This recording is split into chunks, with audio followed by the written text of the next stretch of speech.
Hello, everyone, and welcome to the Barbed Wire Bite. We weren't here last week. Thanksgiving week back this week. We're a day short because we had to watch the Always Sunny in Philadelphia premiere last night, so we couldn't record.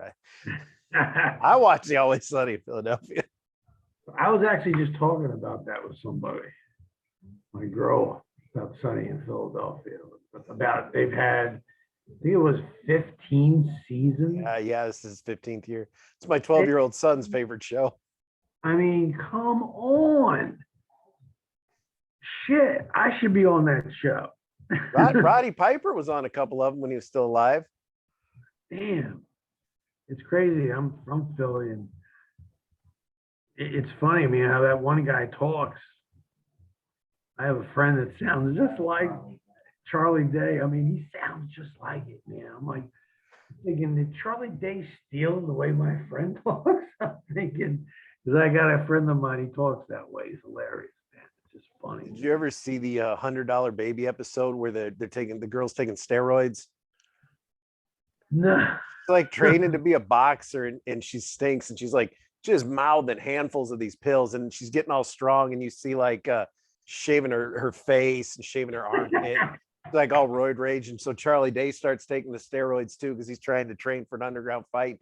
He's like getting all mad, and then he's like starts crying, and then he gets mad again, then he cries.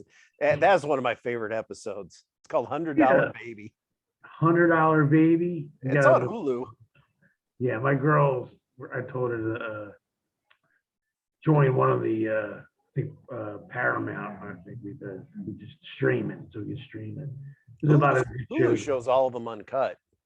Yeah, we have a ton of Hulu. Yeah, they got them all uncut, so they don't delete any of the bad words. Nice. She's got to remember that.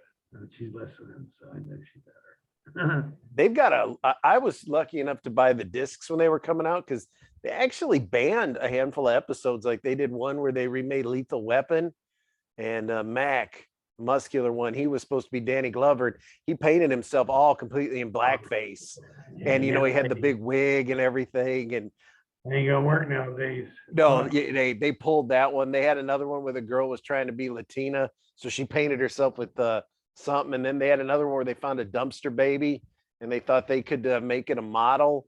And they were like, no, we only want Mexican babies right now for commercials. So they started painting the kid with shoe polish and tanning spray. That one got pulled. So yeah, there's a bunch of them that are missing for their shit. That's crazy, man. I mean, like I said, I'm from Philly in that area. And I mean, I watched a few episodes that were hilarious, but I never really had the time to get into it and watch it. You know what I'm saying? That's really the only thing. But now that you recommended a couple of things, I'm definitely going to check that out. Have you watched Chucky? Chucky, no. I was surprised how good a show based on that Child's Play doll would be. It was really good, and they retro connected. They brought everybody back from the movies. Even Jennifer Tilly still looks good. It's a really fun show. I was shocked how good it was. That's cool. That reminds me of that. It was a movie when we were kids, man, growing up, probably our age. But I remember being at a friend's house, and they had it was one of those shows that would come on weekly. It was like a series, and this would happen to be horror. And they had this little jungle African little thing, with a spear, real sharp teeth. And this fucking thing would come to life. And I remember Tales from the Crypt? Something like that. I remember or Monsters, one of those two. Yeah, it was something like that. I remember it would chase the lady around the house with a spear and a knife, and the teeth were like this long. I was like, that was crazy back then compared to nowadays. It's like totally different, man. Yeah, I show my son, if I show him like a comedy from the 80s or 90s, that still seems to hold up because they're kind of raunch enough. But I remember there were a lot of times when he was younger, I'd be like, I'm going to show you this movie. You're going to love it. When I was your age, it was so good. And then he hates it. And then I end up hating it. It's like, God, why'd I ever watch this again? I've just killed a childhood memory. I've been watching this show called Yellow Jackets. I've never watched that one. Is it pretty good? It's pretty crazy, man. I mean, it's not something new. I mean, I've seen it. There was a movie about a male soccer team that was from another country, and it was a true story. And now this is supposed to be a true story. It's based on a true story, but they're, it's like a lot of people had to probably sign NDAs, put it that way. You know what I'm saying? But it's something like that movie Alive, where the plane crashed, and Yeah. it took forever to get help, and at one point you got to eat something, and then that happens, man, and I don't understand. Well, there's all girls, put it that way. I think they had two guys. Yeah, but they had two. One, yeah, the coach was barely alive. I mean, he lost his leg in the plane crash. Lucky for them, they crashed in the mountains somewhere. You know what I mean? Like, looked like Wyoming or something. You know what I mean? But it was up there. So they had some wild boar and black bear, but they got into like eating people and shit. It's getting there. It's getting to the point where they're starting to show you, like, they haven't gone crazy yet. They're losing their water. They're getting low. The next episode should be really good. Did you happen to watch the South? It's like you're only three like episodes behind. I mean, okay. Yeah, you can catch up and watch. Honestly, it's got a cool ass soundtrack, because it has a soundtrack from the 90, Nice. 96. You know what I'm saying? So the soundtrack is fucking great. You'll remember that. That's what's awesome about it. Did you watch the South Park Thanksgiving COVID special? We're doing that tonight. We're watching that shit tonight, man. I just signed up. I am so pissed. I've been looking on all the streaming to find it, and I said, screw Paramount.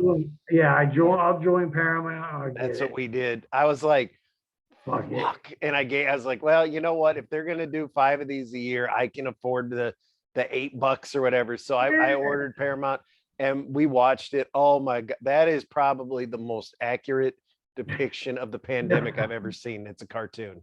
Dude, when I watched the pandemic special, that was fucking great, man.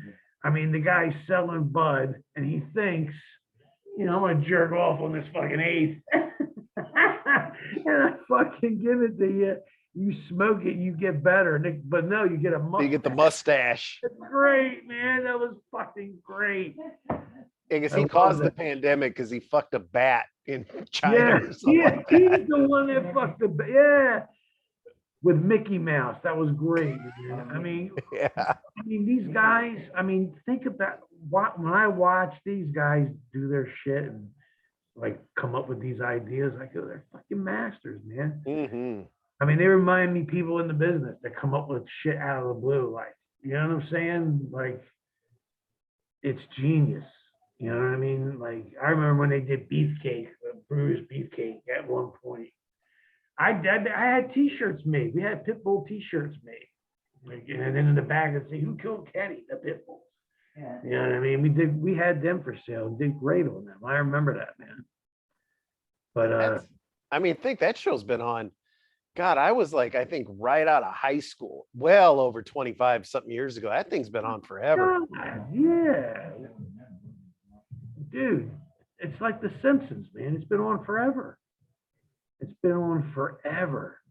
And what's funny about it is what they're doing. They're mocking us. I mean, it's awesome. You know what I mean? Like the pandemic thing, the shots, the vaccine, how the old lady was like, no, I don't think so, motherfucker.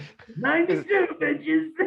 They had the bouncer at the CVS letting everybody in through the gate and everything. The bouncer at CVS is perfect. I mean, that right there put the cherry on top, man. And you'd hear when they'd open the door, you'd hear that like dance music, and he'd let all the old people in. That was I like when the guys stand there. He's like, it's only people who are older with predetermined health conditions. I'm a smoker, and my wife's 15 pounds overweight. Let me in, and all. I mean, that was funny. I love it, man. I get a kick out of it. It's awesome. I mean, they do a great. Like I said, they come up with it, and I gotta see this one. I've been dying to watch this one. Man. It's so good. It's like barely an hour long, but because it's in the future, so they're all adults. It's good. I won't spoil that. And I'm like, wait a minute. He's like, take me to like a star or something like that. He's like, and I'm like, what? And I look over and I'm like, wait a minute, they're older now. I said, what's up? I said, oh, Yeah, it's like 30 years into the future now. they're fucking crazy, man. Cartman, they didn't show you any of Cartman in the trailers because they save him till about the middle, but Yeah. it's good. I know somebody died. Well, Kenny. That's no shock there, but Kenny always died. yeah. You kill Kenny, that's always. I thought, did you watch AEW last night? I watched some of it. I thought Arn almost was gonna die. Dude, I thought they were gonna start wrestling each other, man. He fell like off the stage. He's Oh. lucky his foot got caught, or he would have bumped hard.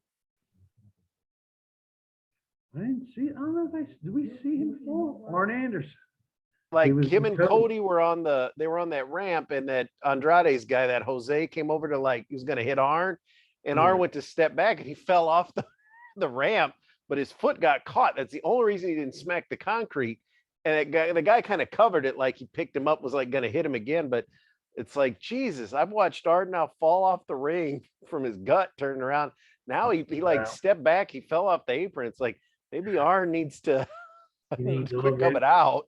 He could come out and study where he's gonna be and go over it. And I'm sure he would do that. All he's got to do is do this though now, and the crowd goes nuts. I was waiting for him and Tully to fucking start going at it like back in the day. That would have been good.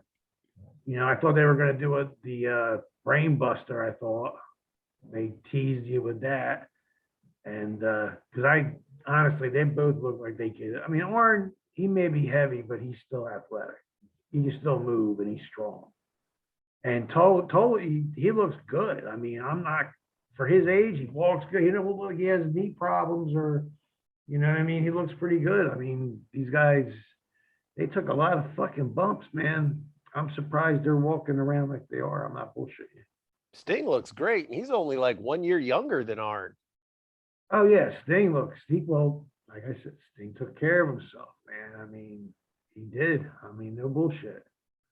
Sting wasn't, he wasn't no super party or nothing like that. He was business, man. Definitely business. Did you see MJF? Him cut a promo. Yeah. His promos are on, bro. When he told Punk he looked like he says, "You're the only straight edge guy I know that looks like a meth head," I lost it. Dude, that was the best promo I've ever seen in probably the last 10 years. That was fucking awesome. I mean, that promo he did was fucking great. I was surprised. And to me, I don't think he is following a script. Okay, like Vince would give you a script to read. I think he's literally, cutting a promo, hitting the points he needs to hit, and he adds what he wants to add. I think he's going with it, and that's the way we were taught. At least I was, anyway, to cut promos. You know what I mean? And me and my partner, I mean, no matter together or apart, we always did one takers. You know what I mean? I'm not going to sit there for 3 hours, bro. I've seen people sit there for hours, man. Hours. I get up there, one take, I'm out. One take, I'm out the door, man. And I remember Paul used to know it. He'd make us wait on purpose. He knew we were going out to the club and a bar, It's like the show's done. They would stay till 4 o'clock in the morning sometimes. I'm like, come on, man, we're one takers. Tell me what you want me to say for TV. Tell me. I'll get it with one shot. Tell him one shot. And we would do it most of the 99.9% of the time, one shot. If we didn't get it the first time, ooh, that was bad. Then it would take us at least 3 or 4 to get it right. You know what I mean? Who do you think cut the best promo in ECW? There are a lot of good ones. There's a lot of good ones. I gotta go with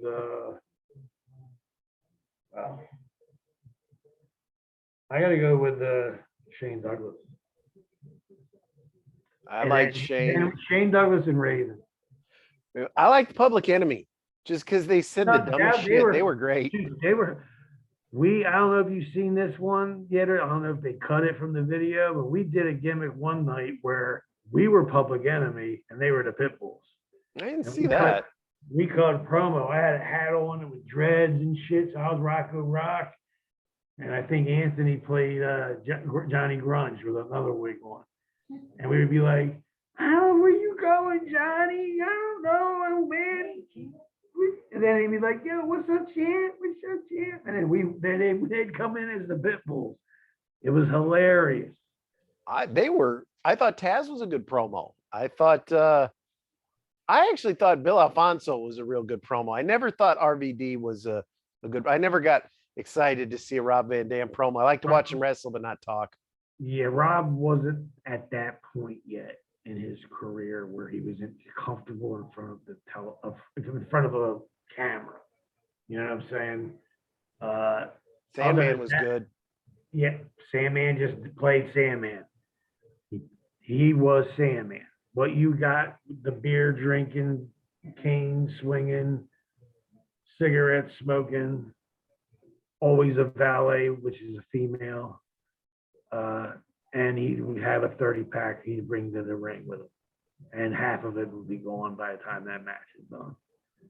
Now, when Foley cut all those promos over there that got him noticed, those long 20, 30-minute promos, did Paul help him write that, or was that just shit he was making up as he went? No, Paul said, "Listen, Mick, this is what I want you to, you're working against Sandman, and this is this is a big match, you know what I mean? You're going to go like 30, 40 minutes. So I want you to put in about a minute and a half, 2 minutes, go with it, man. If it feels good, just keep going, but just get the date, bring up a bad, what do you want to do?" He's like, "Well, I might bring up a bad memory or about something or this and that." And he's like, "Go for it, bro. I'm not going to stop you." So he would go. And he would let him go, and he wouldn't stop him until the promo was done. And I remember Paul, we would all be back there watching it. I remember he did one about his uncle, and he was like, "My uncle, why?" And as he's ripping his hair out and shit, you know what I mean? Talking about his uncle used to beat him and shit like that. Or he'd come up with some crazy promos, dude. Unbelievable. Like Raven would come up with some great shit. Raven was probably pretty fucked up when he was doing his, though, wasn't he? Pretty much. I'm not going to say we weren't either. I mean, what we would do is we would go out almost every night. I mean, we would go to nightclubs. I mean, sometimes I'd get paid just to show up there as a bouncer, thinking I'm a bouncer, and they'd pay me. And we would just, of course, we got a little buzz going on, so we're writing down notes. Raven taught us that, and Raven would write down little notes. He'd be out drinking, having a good time. We're always thinking of wrestling spots and gimmicks and ideas. And I remember we wrote down all kinds of shit. Where do you think the Dudleys came from? Slapshot. Where do you think that came from? Raven. Raven and us. I did like when Bubba was the stutterer. When he like, I actually like that better. I didn't have nothing to do with that one. That wasn't my idea. Because we went through, I don't know how many Dudleys, 2, 4, 6 Dudleys before we got to Big Dick. Finally, we found Big Dick Dudley, Bubba Dudley, and Devon Dudley. It was like, you know what? I think this is going to work. With Big Dick in there with him, he's a big fucking guy. He's like a giant. You step over that top rope like nothing. And his arms had to be way bigger than 24 inches, man. God rest his soul, man. He was a nice guy, man. He lived in New York. We used to go to his house. Nice Italian guy. Nice Italian family. I remember New Jack told the story that, what was the Indian? Was that dances? It was either Dances with Dudley, or I think one of them pulled a knife on New Jack. Well, I don't know if they pulled it. It might have been Dancing, because he beat that shit out of Dancing with Dudley at the, where was that? At Jim Thorpe, Pennsylvania. We were on that mountain, which now I heard fell off the mountain with this big ass bar nightclub. And we would go there I remember we'd be in the Sandman van sometimes. Like if I didn't have to drive, I'd jump in the van. It was great, man. I mean, we just have to cross your fingers and hope you make it there alive, because everybody's drinking in the van. I mean, everybody. and the van would go up the hill, and this hill ain't no normal hill, man. I ain't gonna see any skateboarder go down this hill, okay? Because you're gonna pick up that kind of speed. All right, that's how steep it was. I mean, the van was like we like, can you make it? Can you do it? Can you do it? What was that train? Think I can. And Think I I think I can. can. I think I can. And we're all chanting that as we're just pulling in, man, running to the front of it so we don't back down it. I mean, the hill. That's how tall it was, man. And it was a trip, man. Just going there in the van. I used to buy those. I used to buy those house shows at that was that the Jim Thorpe? Was that the? I know they called them out. Was it Flagstaff? Yes. I used to always. I liked the building. I liked the way it looked. They always had a hot crowd. They were always really into it. I always liked those shows. They were all hammered, man. They had a huge bar. I'm talking huge, and they had the outside part. And I remember dancing with Dudley came in the back. I still didn't work it. I was waiting. And I remember dancing with Dudley came in the back, and New Jack was hiding behind the door, and he had a fucking nightstick, and he nailed him right in the fucking head with it. Totally drilled him in the head with it. So they started fighting it. That's the first fight. So something happened out in the ring or something. It was the Dudleys and the Gangsters. And something happened in the ring, and New Jack was pissed. So he came out of the ring, hid behind the door, snuck his ass, banged. Because I was even like, I broke his balls. I was like, come on. Jerome, don't lie to me. Yeah. I'm like, come on, Jack, tell me the truth, man. What the fuck, man? Why'd you do that? He goes, he pissed me off, man. He's stupid, man. He's stupid. I say, well, you gotta talk to him, man. You're gonna have to work with him. You're gonna have to talk to him. You can't be fucking. He's gonna be dead by the time you get done. You keep beating his ass. Me and New Jack were pretty tight, so he was like, eventually, he's like, all right, man, just don't keep him away from me. That's all. Just keep him away from me. I remember Jack had all that heat toward the end there with Balls Mahoney, and then they filmed. Then they did some kind of. And it was kind of interesting in a way. And then they had to do that work shoot shit where they're like facing off and it's being filmed. And you could tell it's just over exaggerated to the point where it's like, well, I've lost interest in this because I think New Jack would have beat the shit out of Balls. That's my opinion. Well, I'll say it now. I mean, I'm not bragging, but I remember Axel would call me up. Balls would call me up.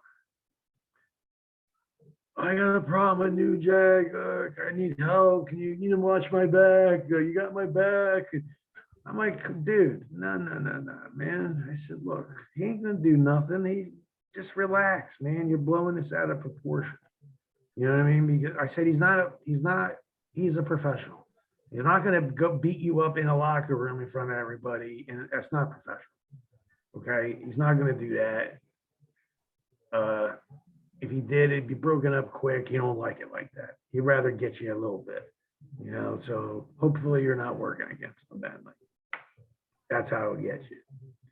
But they would call me up and be like honestly acting like babies, man. He's gonna beat me up and shit. And I'm like, dude, no, you know. And I remember that. I remember Balls did that to me once. Axel did it to me another time, and I think that's the night he had that car crash. That was pretty bad, which almost killed him. He was leaving. It was the hardcore. What was that? The hardcore homecoming. It might have been. Oh, Douglas's show. Actually, Shane Douglas put the show on. Yeah, Shane put the show on. I was supposed to wrestle Raven, but his shoulder was hurt. So they ended up making me wrestle a flock of guys like, oh, thank God Jimmy Jack Cash was out there. He's from New York. He's an independent. And he could work really well. I mean, they put this guy out there. They called him Crippled H. Oh, yeah. The guy's legitimately crippled, man. I mean, he's got a cane. I mean, I'm like, I was healing that night anyway with Sandman. Well, I was facing and everything, but I kind of run down the middle. You know what I mean? And I remember it was me and Cripple H was the last guys in the ring, and I know the people wanted to say it, so I just kicked the cane out from under him. He took a real good face bump, dude, bang, and the place popped, man. I mean, I'm hitting guys out of wheelchairs. Like they tell me, you know, I do it to me. I want you to. And I'm like, dude, you're crazy. You know what I mean? Like, I don't want to hurt you, and you're already in a wheel. And their answer would be, I'm already in a wheelchair. You know what I mean? So it's like, well, I would tell the promoter, I'd say, look, man, have them sign a release. You know, because they control it. You know, when I kick them, they can just grab the wheel and turn it that way, and they'll go backwards. You know what I mean? As long as they know it's coming, they're perfectly fine. You know what I mean? Especially the guys that seatbelt themselves in. I had a lot of guys do that. I mean, at the arena, I had a guy take his leg off. He had a prosthetic leg, and he actually handed it to me to hit. I think Johnny was with Johnny Grunge, Public Enemy. That's back in the day when we used to let fans bring weapons in the arena. I remember that. I remember seeing VCRs, kayak oar, some crippled guy. I shouldn't say it like that. I think he had a few issues. Foley would always take the kid's crutch and hit him. He always got it back. Yeah, I remember there was always shit going around. I think wasn't there an Atari once? They would actually bring guitars a lot. They go to the store down the street. It was like a big discount store. I mean, you could buy it was a store that sold clothes, but maybe the button was on wrong or something. But it was really a good made shirt. It was just defective. So they would get all the defective stuff and sell it for like dollars on dollars. You know what I'm saying? So you can go in there. That's what Public Enemy used to. That's what they wore on their gimmicks. They would go there every Saturday night. We would wrestle them at the arena. They'd go to the store to buy their next gimmick they're going to wear. And it was hilarious because they would buy new gimmicks every time. Every show, most shows, they would have different gimmicks all the time, you know. But most of the time, they would find their ones that they would wear all the time, which was crazy. And I remember going there to buy crap. It was just so cheap, you know. But they buy frying pans there and cookie sheets there. You know, like you could deal with that stuff. But once Tommy Dreamer brought out a stop sign, yeah, I never got hit harder than that in my life.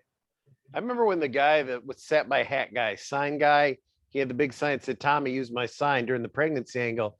And it was cool because at first Dreamer bonk, you know, he hits Raven with it. And then somebody gave Dreamer a pie.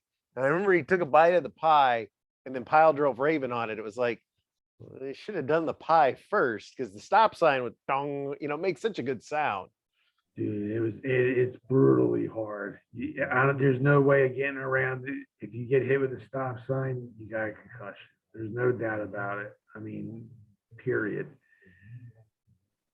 I mean, I was always taught, you know, I try to block it, put my hand up, then my hand takes some of it because I'd wear gloves like MMA gloves.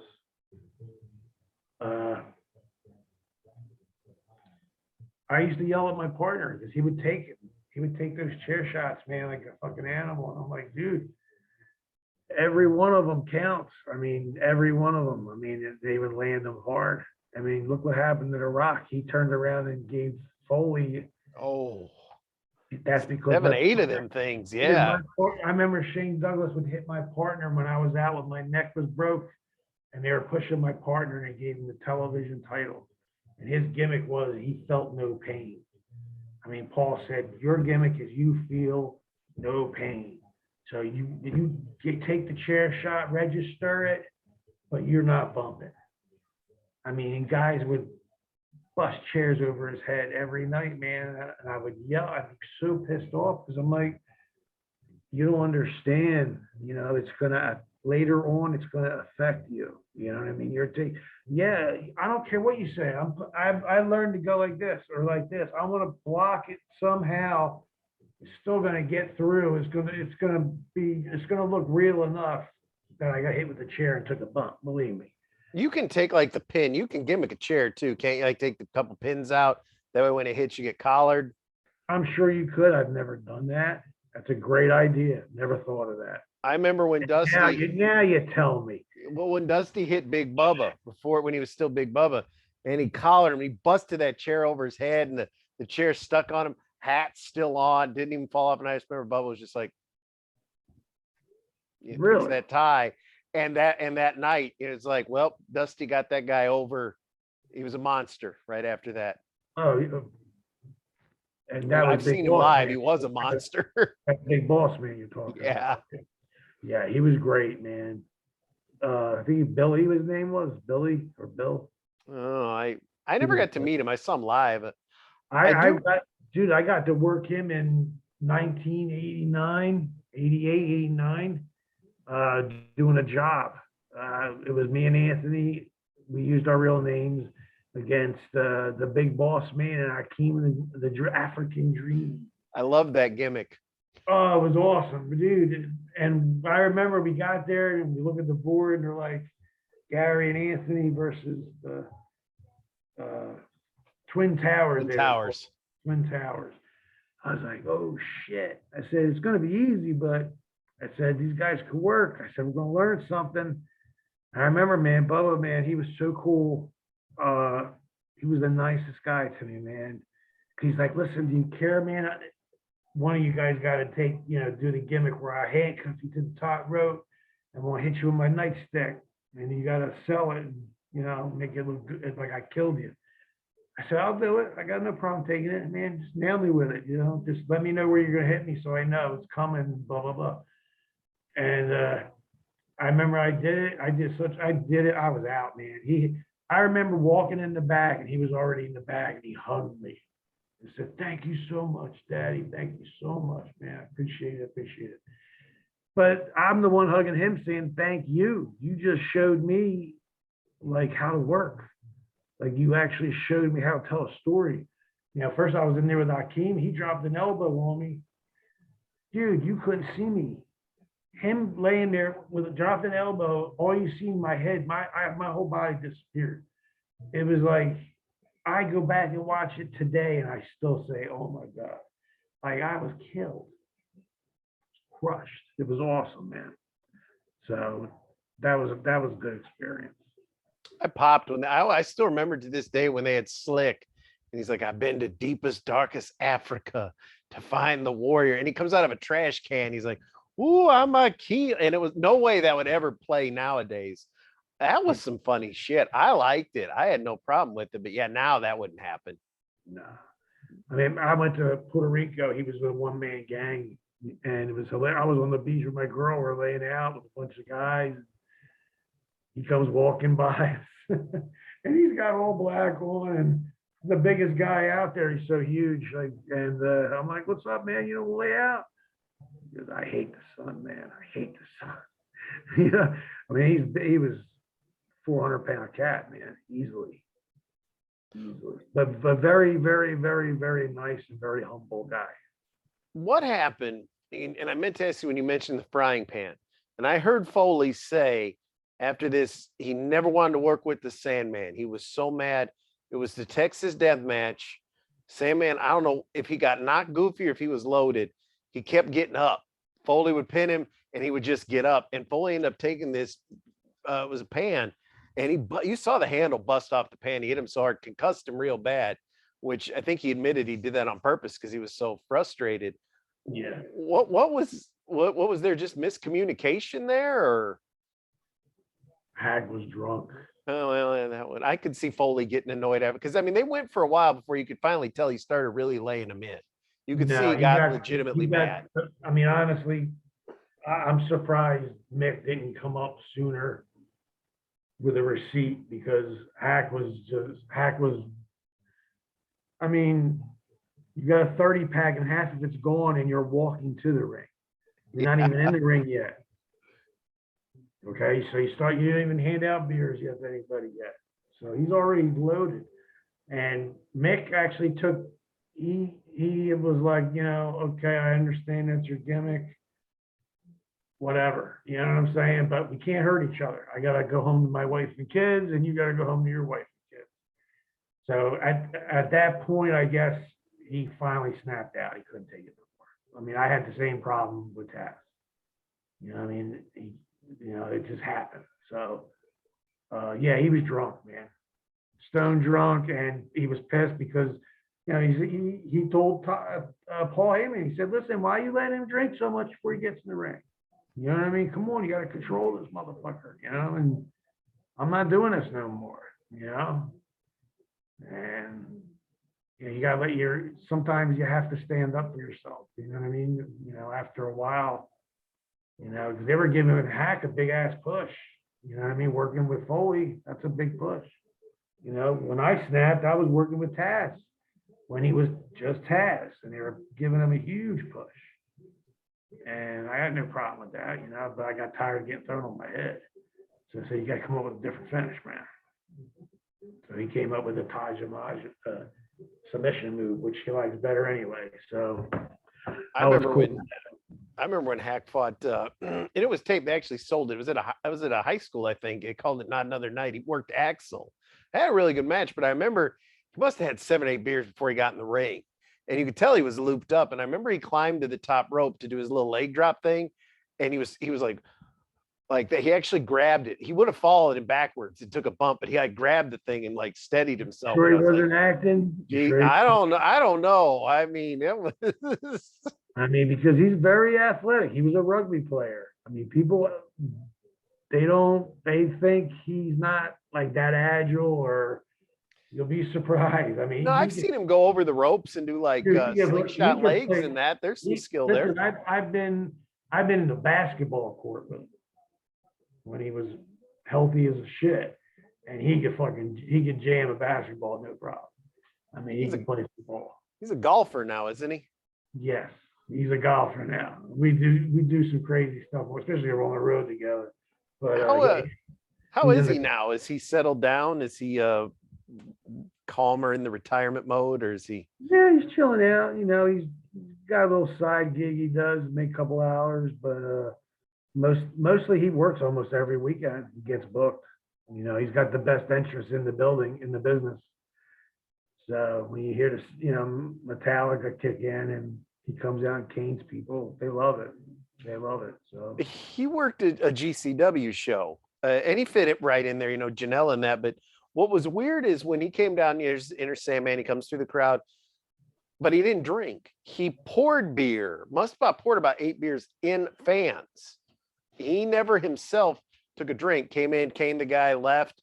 But I was like, kind of like, geez, why isn't he drinking? He's giving booze to other people. How long ago was that? A couple of years, maybe. Oh, a couple of years. 4 or 5 at best. It was one of the Janela Lost in New York shows. Got a monster pop. He may not have been drinking then. Maybe he might have stopped, because he occasionally drinks for a while, and then occasionally he'll just stop drinking. You know what I'm saying? So either that, or he already knew he drank enough to get through what he's got to do. You know what I'm saying? I loved him in WCW when he was Jim, and and he was Raven's preppy neighbor. I'll say it to anybody that listens. I wanted more of that. I thought he was just so great. funny.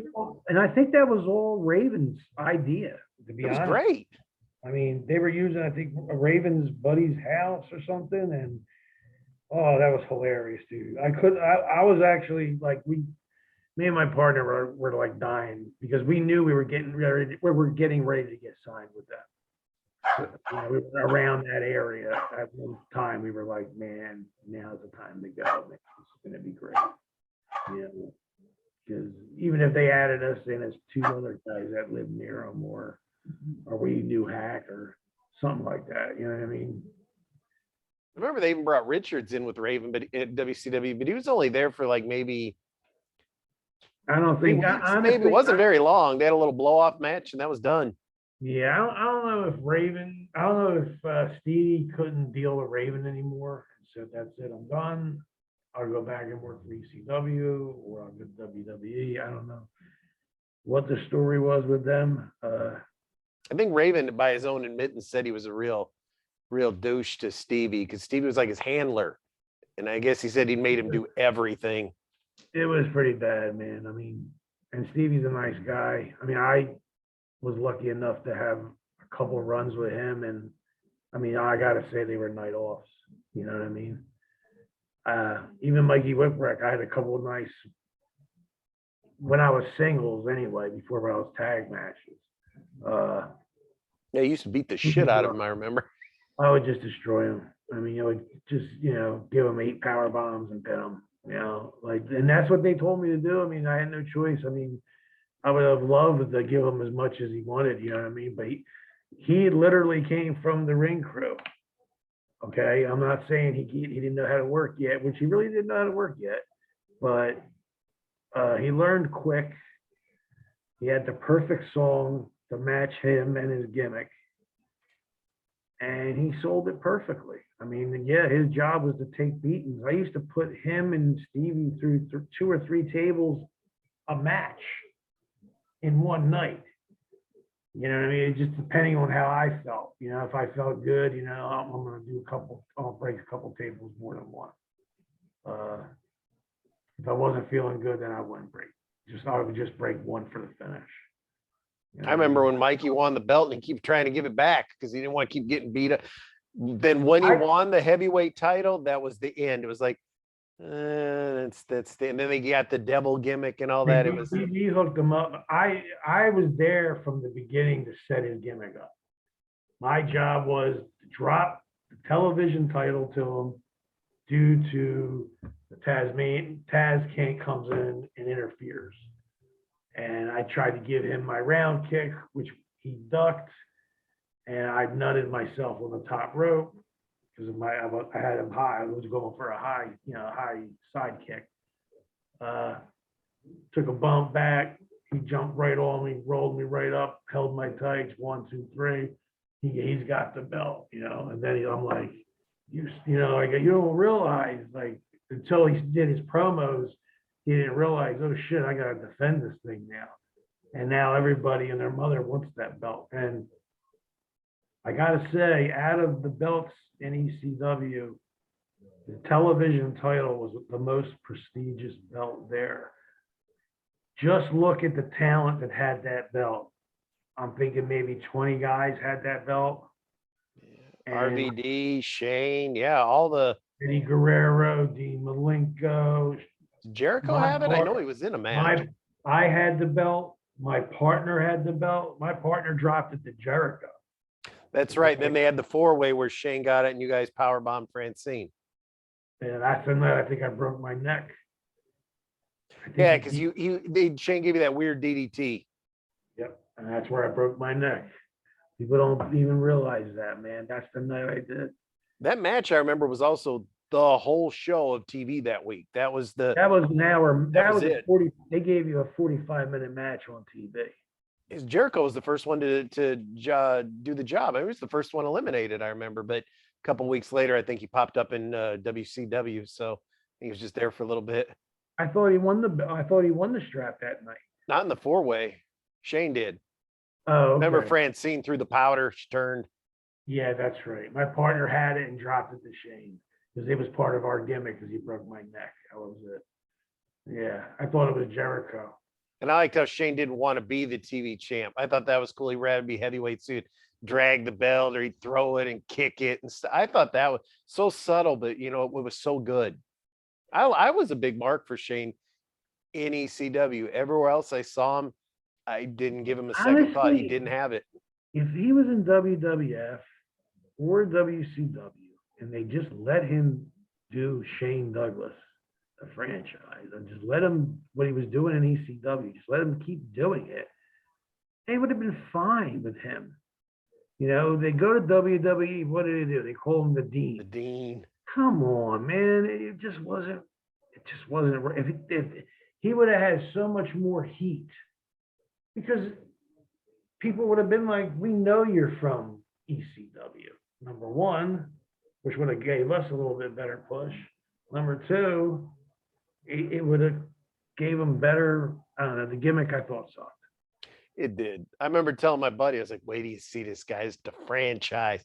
He's the man. I'm always telling you about with these good promos.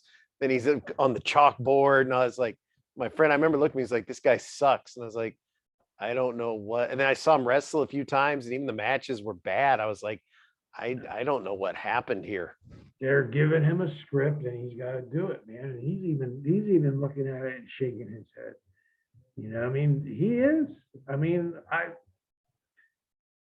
like I said, when we talked about Rob Black before, I remember he came in and gave me a script, and I just looked at him. Are you crazy?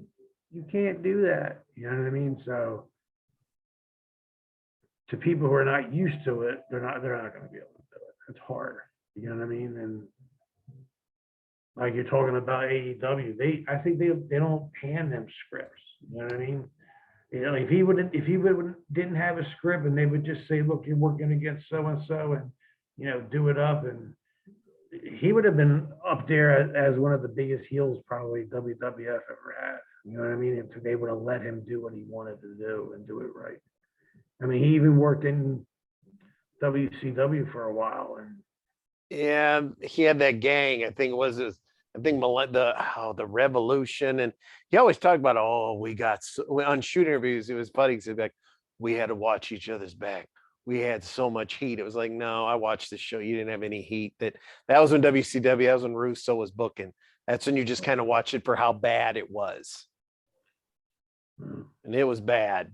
I wasn't there yet. When Bischoff took over, that's when they were bringing us in. Now that was, that NWO, that was hot. He brought in the cruiserweights, he brought in the hardcore, but once that ended, and like the Russo's doing the gimmicks, and there's the blood from the ceiling, and he's in the angles with Ric Flair, it was just like, God, this is when it got sold. I don't think anybody was surprised. Well, no, I mean, I was. I mean, my angle, I was supposed to start with the Steiners. That's the first guys we were going to start working with. I'd be afraid to fight Scott Steiner. Why? He's pretty big and short-tempered. Although I think, in all honesty, I think if I had to fight them, I think Rick would probably be the tougher of the two. He seemed like the better wrestler. Showing the shoot, Rick is a fucking awesome wrestler. They're both great wrestlers. I'm not saying fighters, and it don't matter how big you are. The bigger you are, the harder you fall. You know what I mean? Scott had that peak. His bicep didn't have a peak. It had like a growth on top of it. It was creepy. He probably did, but imagine how slow that arm is coming at you. Yeah, I remember when he went to WWE and they put him with Triple H, who has slow matches anyway, and it was chop, club, chop, and the crowd, and I popped. It was like, hey, this is cool. Legitimately 1 minute later, chop, club. It's like, okay, this guy's so big now, he can't do anything. He can't move. And I think he was hitting himself with some stuff that actually was an oil that grew on your muscles. Like, I don't even think it was, I never tried it, but I wouldn't have tried it. I was scared. Yeah, that was not a normal. He had some big supplement. Yeah, big ass arms. That's all I got. Real skinny legs, though. No, I've seen him in person. I've wrestled him. He's got big legs. Really? Yeah, he had big legs. I don't know if they got smaller. I mean, when I wrestled him, it was Anthony happened to wrestle Matt Bourne, who was playing the Doink the Clown. No, original. He wasn't Doink yet. He was the axe guy. They made him like a lumberjack. Yeah. Big Josh, wasn't that it? Yeah, they called him Big Josh. They actually, we were getting, like I said, we had a time where we weren't working for ECW or anybody. We were just working for everybody to call. And WCW happened to call us up that day, the day before, I think, and said, you guys near AC, you want to take a ride down? We want you to work. Well, we could use the guys. Absolutely. Hell yeah. You know what I mean? And I could get her foot in the door. get some experience, talk to some people. Get there, they split us up as a tag team. They didn't even want us to be a tag team in front of the people. So they put me with Sid Vicious. So I got the tag with Sid Vicious. Imagine he's like 6 something and I'm like 5'9", and I'm like looking up at him. You know what I mean? Like, oh shit, against the Steiner brothers. So that's who I worked that night. And Rick is unbelievably strong, both of them. You could feel the tendon strength in them because they were top ranked A1 wrestlers like Brock Lesnar, and they're out of Michigan, which is tough area. And I felt the power, man. Those guys, very strong guys. I mean, if I had to fuck with them, I'd fuck with them. I don't think they can move well. I don't know if they can fight good. That's a totally different ball game, man. There's working out to get big, to look big, to be a bodybuilder. Then there's working out to fight and take care of yourself. So there's two ways of doing it. So Sid was cool when I met him. He was massive, and it was funny because he was working Hall, and I was at the Raw where Sid jumps through the sparklers to hit Razor at the time, and Razor was the good guy, Sid was the bad guy. After the show, Sid was like so nice to me and my friend, and Scott Hall was a total douche. And it was kind of like, geez, so the bad guy is really nice and the good guy is a real asshole, But I always thought Bret Hart was an asshole when I met him, and he was a good guy. So I don't know. Honest to God, it depends what mood they're in that day, because they're on the road 300 and something days a year. When I was working for Vince, they had an A card, a B card, and a C card, and they were in each different city, and they would have it written on the board so you knew, because you had to grab your tickets at the end of the week to get your tickets for the whole week. I mean, they give you a fucking stack of tickets this much, for each way and all this stuff. It's crazy, dude. And they don't even take care of your hotel. They take care of your flights, but that's why people don't get it. Like, oh, why do you make so much? You make so much money, dude. I spent $100 grand on the road, just the hotels, food, gas, mileage. It goes. You know what I mean? I don't care what you say, and that's not going crazy either. That's not being Ric Flair. He'll spend $1,000 a year on the road. I mean, he'll do $1 million a year. When they would come here to where I live, we had a real nice exclusive hotel, the DoubleTree. It's actually still around. That's where Flair stayed. And then there was like other ones, just like your regular Hilton, Super 8, whatever. That's where the majority of them would stay. But I never got into that thing. I'd always have friends and be like, man, let's go to the hotel where they're staying. I was like, nah, that's their own time. Even when I would see guys at the gym or something, and just be like, I'll see you at the show tonight, like that. I never wanted to bother anybody on their I don't know, I just didn't want to bother. I would bother them at a show, but not outside of a show, at an airport or something. I wouldn't bother anybody. Listen, when they would come to Philadelphia, especially WCW, they would always stay at the Sheraton, and I'm telling you, that night, that bar was jam-packed, bro, with the boys, and then you got all the girls that were there, that were looking for the boys. It was insane. Craziness. I remember we had our first meeting there with Bischoff and them and Kevin Sullivan and them guys. And, they were like, what do you want to do? And I remember Kevin was kicking my leg. No, I was going, no. Because they were like, we'll do night to night. We'll pay you really good night to night. And Kevin's just like, no, don't fucking do it, man, because they could cut you any night. You know what I mean? Sign the 3-year deal. It's better. You're locked in for 3 years. At least you got that money for 3 years. So I kept saying, listen, we'll do, I talked to my partner, and I said to Bischoff, I said, well, we're going to do a 3-year deal.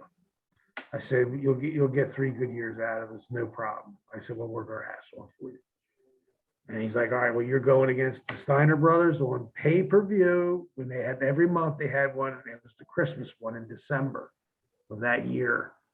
I don't know exactly the date of it, but we were very psyched because they were putting the belts on us right away and pushing us hard. I mean, for us to beat the Steiners on a pay-per-view, first time they see us, that's given us a huge push and making us look real strong. So we were down with that, because we figured that 3 years is going to fly by the first Yeah. 3 years. Especially if we get the belts right away and we hold them, we're going to definitely sign. By the second year, they're going to have a sign an extension. At least another 3 I had planned, and then I was going to retire after the 6 years and be done. You know what I mean? Done totally. That's what my plan was. But didn't know Ted Turner was going to sell to Vince McMahon.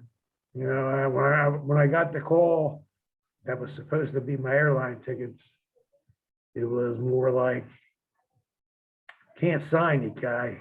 Can't sign you, kid. And I'm like, what are you talking about? He's like, you heard Vince bought ECW. I said, yeah, unfortunately, it's a shame. I heard a lot of guys out of work. He's like, yeah, well, guess what? He bought WCW too. And the first thing that says on my letterhead is, number 1, do not sign new talent, period. And I'm new talent. And I got hit strong. I was hit with a brick. Because I think that's when I took off and went to Australia. I lived in Melbourne, Australia, because we had a TV show there. Pulling 13s, man, in Melbourne. Right before rugby. We were mad. Dude, our ratings were unbelievable. Vince couldn't even pull a 13.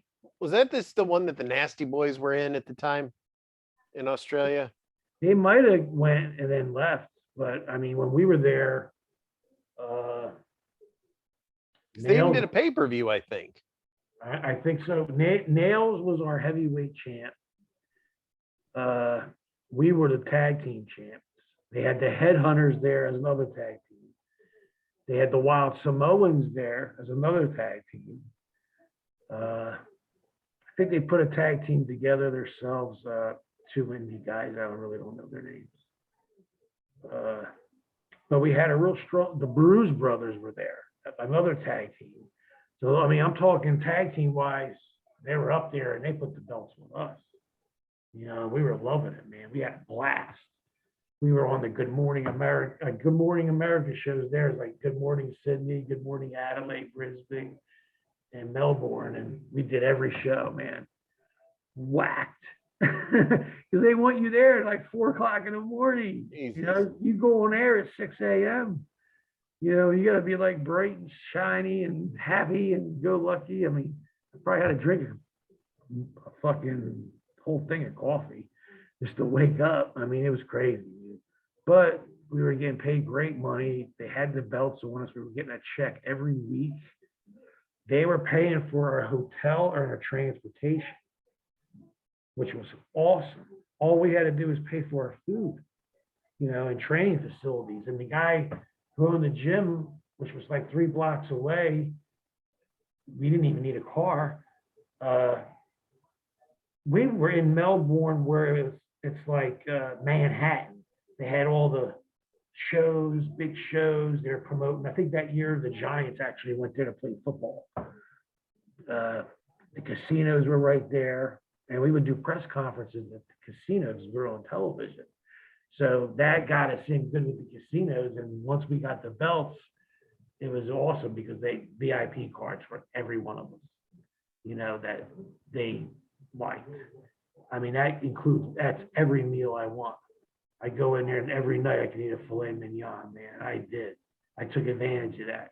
If we didn't go to, it was cool too, because you could walk, like they had like little Italy, little Chinatown. It was really cool. Cops didn't even carry guns. They'd have booths and cameras everywhere. So you're picking your ass or checking your sack, they're going to see it on camera. That's what they had there, which was crazy. It's a safe place to live. Yes. Like if you commit a crime there, dude, you're in trouble, like big time.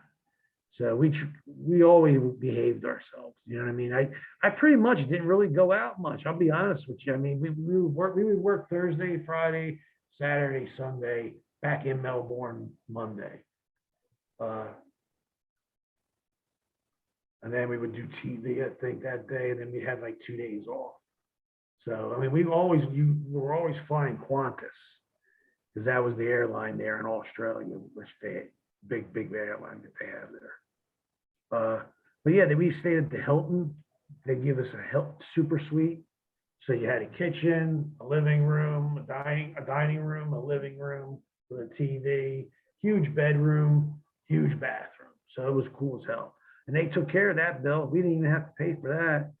You know, we just had to pay for our food and stuff. So, and we were doing pretty well. We were making pretty good money. So we were happy with that. And I'm telling you, I was there, I think it was the 9th month when our backer started getting nervous and shit. And I'm like, we're pulling 13s. I mean, the studio, Channel 3, actually came to my hotel room. That's how I found out we were going out of business, because our backer was pulling out. But I'm like, how can he? I said, okay, he's pulling out, but why? We're pulling, and they were asking why we're pulling 13s. You guys are really doing good. This could be a thing that we could have forever down here now. I'm like, I don't know, man. I said, I have no idea. All I know is nobody said nothing to me, and I'm in Australia, and if we're not working, I got to get the fuck out of here. You know what I'm saying? So once I found out what was going down, I was really upset. I mean, I loved it there. It was a very nice place to live. Like I said, we had all the hookups there. It was awesome. I got to admit, we would go to Italian restaurants with violinists playing, or they're playing the piano. And luckily, my partner, he could speak Italian legit easily, and he'd have conversations with them. They'd give us free food. It was really cool, man. Like, they took really good care of us there. Australia was awesome, I gotta admit. New Zealand's another awesome. If you never ever get a chance, guys, even if you just go on vacation, go to New Zealand or Australia. You will have a blast. Great. Have you ever thought about starting your own promotion? I used to be part of a lot of promotions. People don't even realize. I mean, Pro Wrestling Unplugged. Remember that? Mm-hmm. I was behind that. I was in that. 3PW. Remember them? I was the champ for them many times. Plus, I was part of that booking part. The Wrestle Unplugged was pretty crazy when we do all the swings and it was like a chains and stuff like that. We tried to make it a little different. Somebody's using that name now. A lot of names. I think we had XFC for a while. We were doing we were doing all these things out of the arena, you know, because I actually ran my school out of the arena. So when the arena was shut down, we'd have school there. I mean, I'd have we called it the Animal House, the pit bulls. We called it the Animal House. It's cool. So, I mean, most of the time, I mean, we had between 30 and 40 guys. You know, guys that are on TV right now, like Eddie Kingston used to come all the time and hang out. There's another guy from Philly who's in NWA now, I think. Black dude, I forget his name. Martinez, the girl, very good worker. I mean, I'm shocked that Vince let her go. I mean, are you kidding me? I'm shocked he let John Morrison go. That's another thing. I don't understand. That guy is all nice guy. I really like him. That guy, personally, I like him. Text him that guy. That's 100% natural talent. AEW will sign him in a heartbeat. They just lost they're so stupid. Him and The Miz together was perfect. It was a comedy duo, Abbott and Costello. It was awesome. You know, I can't believe is gone. Nia Jax is going to definitely go to AEW and take it over. They need somebody that can work good and have that kind of size to be. And she's related to The Rock. That can juice him in with you. You know, I mean, I don't know. The only thing I read today, she said she was going to do that. Moxley's wife, that Renee, she was going to do her show, and she was going to spill all the backstage dirt and all the gossip on everyone. It was like, you know, that's interesting, but that's also a way to get blackballed too. So just, you know, be like John Morrison. He was like, I loved working there. Thank you. Not like his wife, oh, don't watch that program. And it's like, just don't say nothing because they'll always take you back one day. They will, because they're not thinking straight when they get rid of you. And once they realize, oh my God, like, what were we thinking? I mean, he was perfect for this gimmick. But I would not change his gimmick. I would keep it the same. He was, especially with the Miz, he was hilarious. They were funny. Miz entertained. He's hilarious.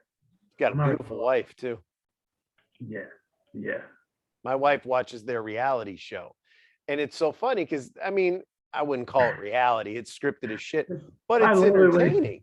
He gets home and he's like, every time I come home off the road, I gotta break boxes down. And just he's buying so much shit on Amazon.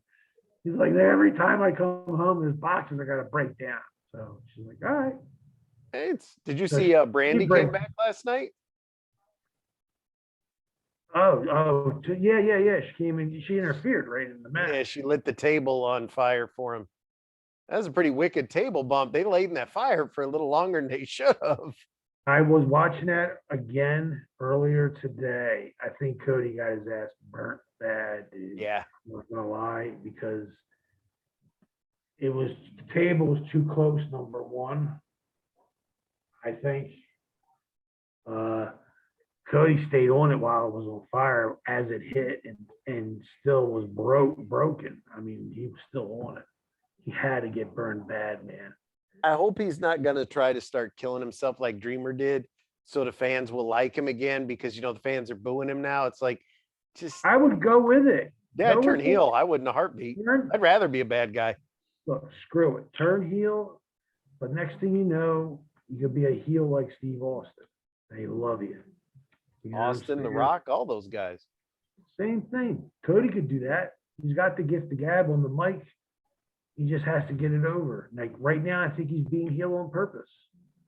Just so people will start, like you said, The Rock was a heel and became over like Rover.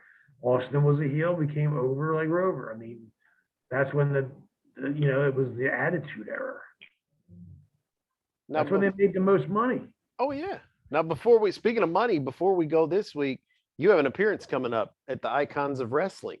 Yeah, December 18th. I'm going to keep reminding you guys, man. I haven't been there in the arena in 7 years. I've been going 7 years.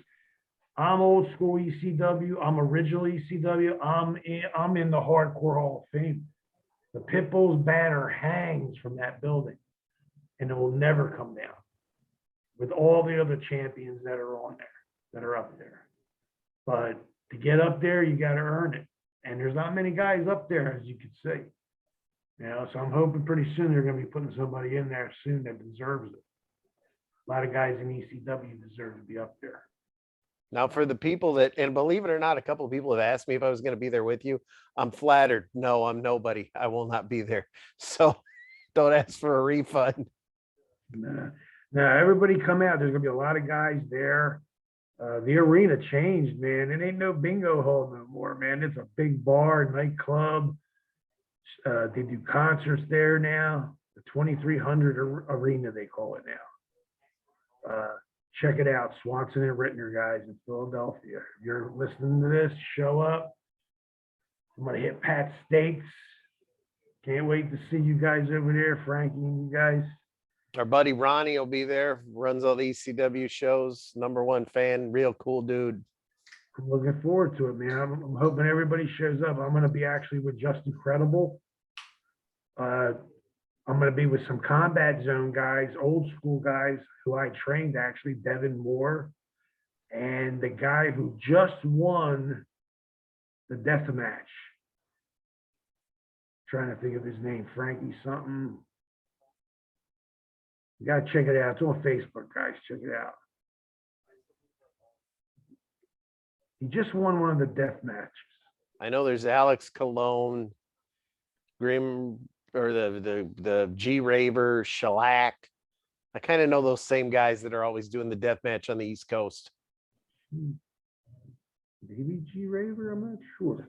He comes down in that weird Malachi Black looking outfit. Check out everybody out there. Check out Brandon Brandon's World Oddities. That's who's bringing me in. You get on that site. You can buy any kind of wrestling memorabilia, but he's the one bringing us in, and you can see the 4 people that are coming in. Angel from ECW back in the day is coming back. Sting. Yeah, Sting's going to be there. Too Cold Scorpio. Should be pretty cool. Then I hit Allentown, Pennsylvania for another signing on Sunday the 19th. It's from 10 to 1. Make sure you guys check that one out as well. A lot of guys are going to be there too. Vampiro will be there too. Vampiro will be there. Vampiro blocked me on Twitter, by the way. Did he? Yeah. No, that's too bad. Yeah, I cried about it that night for good. Sure, you 30 lost seconds. a lot of sleep. I did lose a lot of sleep. I'm sorry, your fake documentary wasn't that good. I couldn't give it a good review, even though I got a copy for free. I gave it a good review. I gave it 2.5 out of 5. But anybody can smell when you're being. The worked part was terrible. The shoot part was fascinating. Just do that. That's what people want. I wanted to learn about your relationship with your daughter, not fake behind the scenes shit. I'm going to tell everybody now. I got a deal to do a documentary on the true. What was that? What were we going to call it? We're not sure of the title yet. We're not sure of the title yet, but it's going to be a true story about the pit bulls. They want to do a documentary about a true story about the pit bulls. What really happened? You know what I mean? Because we have a lot of stories about our tag team and what went down and shit like that. So they want to do a documentary, so we're going to give them the real deal. So we're going to start filming that December 18th. Nice. So come out, man. Get in the documentary, man. That'd be awesome. At least you'll get to see yourself on the screen. You know what I mean? We got people already looking to. They're interested already. That's why we're doing it. I mean, otherwise, why would we? You know. A lot of guys are going to be there, and they're going to have a nice, awesome second show they've had. I think they call it, what do they call it? Battleground? Yeah, my friend Timmy is the booker who works for Rob Feinstein, and he's been running the shows. And they've been using a lot of guys that Vince let go. And they're selling out every time they run. So definitely check it out. You got a convention during the day, you got a show that night. I mean, I know things are tough right now for Christmas. You know, you take your kids, give them a good show in the afternoon. They can meet everybody, they get autographs, and then that night they get to watch a crazy show. Get out there before the virus hits us with the 5th fucking wave. Before it hits us, before they want to lock us down again. You know what I'm saying? But Coming. you guys go to my Facebook, check it out. You can see some stuff on there, and just look on Facebook. Everybody's talking about it. December 18th, South Philly, the arena. Can't go wrong, bro. They'll see you at the arena, and then they'll see us back next week. You got it, man. Which I can remind you again.